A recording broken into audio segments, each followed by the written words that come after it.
सांवल को गोली लगती है और दाऊद के गुंडे मोटरसाइकिल भगाकर वहां से फरार हो जाते हैं। पिया चीखती हुई सांवल को संभालने की कोशिश करती है। सांवल जख्मी हालत में अपनी कमीज के अंदर से वो फाइल निकालता है जो उसने एसएचओ बाबर के लॉकर से चुराई थी और पिया के हाथ में थमा देता है। सांवल कहता है कि पिया रोना नहीं, ये फाइल लेकर फौरन डीसी शहरियार के पास जाओ, मूसा को छोड़ना मत। सांवल बेहोश हो जाता है और पिया रोड पर खड़ी हर आती जाती गाड़ी को मदद के लिए पुकारती है, लेकिन कोई नहीं रुकता। पिया सांवल को खुद घसीटकर जीप की सीट पर लेटाती है और गाड़ी चलाकर पास ही डीसी ऑफिस पहुंचती है। पिया फाइल डीसी शहरियार की टेबल पर फेंकती है और चीख कर कहती है कि अगर आज मूसा को गिरफ्तार न किया तो मैं पूरे शहर में आग लगा दूंगी। सस्सी सांवल की हालत देखकर डर जाती है और फौरन एम्बुलेंस बुलाती है। डीसी शहरियार फाइल खोलता है और उसमें दाऊद के सारे काले करतूत, पुराना गैम्बलिंग रिकॉर्ड और कत्ल के सबूत देखकर दंग रह जाता है। शहरियार उसी वक्त पूरी पुलिस फोर्स को ऑर्डर देता है कि असलम को इज्जत के साथ जेल से रिहा किया जाए और एसएचओ बाबर को हथकड़ी लगाकर लॉकअप में डालो। असलम जेल से रिहा होता है और हॉस्पिटल पहुंचकर सांवल को जिंदगी और मौत की जंग लड़ते देखकर रोने लगता है। असलम रोता हुआ कहता है कि मैंने हीरे की कदर नहीं की और हमेशा सांवल पर शक किया।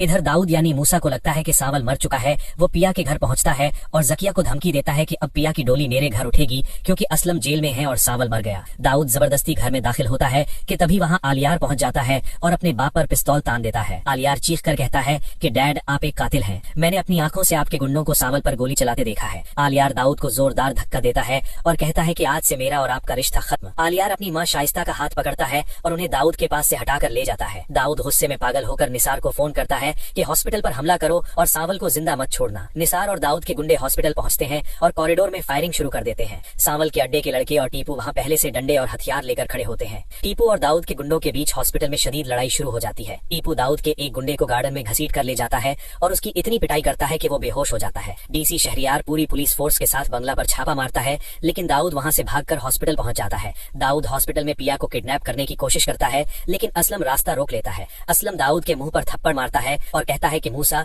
तूने मेरा गैराज छीना, मेरी बीवी मारी, अब मेरी बेटी को हाथ लगाएगा तो मैं तेरा गला दबा दूंगा। पुलिस हॉस्पिटल पहुंच जाती है और दाऊद को मूसा के नाम से हथकड़ी लगा देती है। टीपू दाऊद को एक जोरदार घूंसा मारता है और उसे जमीन पर गिराकर पूरे हॉस्पिटल के सामने बेइज्जत करता है। दाऊद चीखता रहता है कि आलियार मुझे बचाओ, लेकिन आलियार पीछे मुड़कर भी नहीं देखता। अदालत दाऊद को उम्र कैद की सजा सुनाती है और उसका सारा गरूर मिट्टी में मिल जाता है। हॉस्पिटल में डॉक्टर बताता है कि सांवल को फौरन खून चाहिए। आलियार आगे आता है और कहता है कि मेरे बाप ने इसका खून बहाया है, आज मैं अपना खून देकर इसे बचाऊंगा। सांवल को होश आ जाता है और वो सबसे पहले पिया का हाथ पकड़ता है। असलम सांवल के हाथ चूमता है और कहता है कि बेटा, आज से तुम ही पिया के मुहाफिज हो। निकाह वाले दिन मोहल्ले को दुल्हन की तरह सजाया जाता है। सस्सी और डीसी शहरियार भी खुशी खुशी शिरकत करते हैं। आलियार वहां आता है और सांवल को गले लगाकर रोता है। आलियार पिया से माफी मांगता है और कहता है कि मैं अपने गुनहगार बाप का कफारा अदा करने के लिए हमेशा के लिए मुल्क छोड़कर जा रहा हूँ। आलियार रोता हुआ एयरपोर्ट रवाना हो जाता है। मौलवी साहब आते हैं और सांवल और पिया का निकाह पढ़ाते हैं। सांवल और पिया हमेशा के लिए एक हो जाते हैं और मोहल्ले में खुशियों का जश्न मनाया जाता है। दाऊद जेल की सलाखों के पीछे अकेला रह जाता है और पिया सांवल अपनी नई जिंदगी का आगाज करते हैं। अगर आप सांवल और पिया की आगे की कहानी देखना चाहते हैं तो हमारे चैनल को लाइक, सब्सक्राइब और शेयर जरूर करें।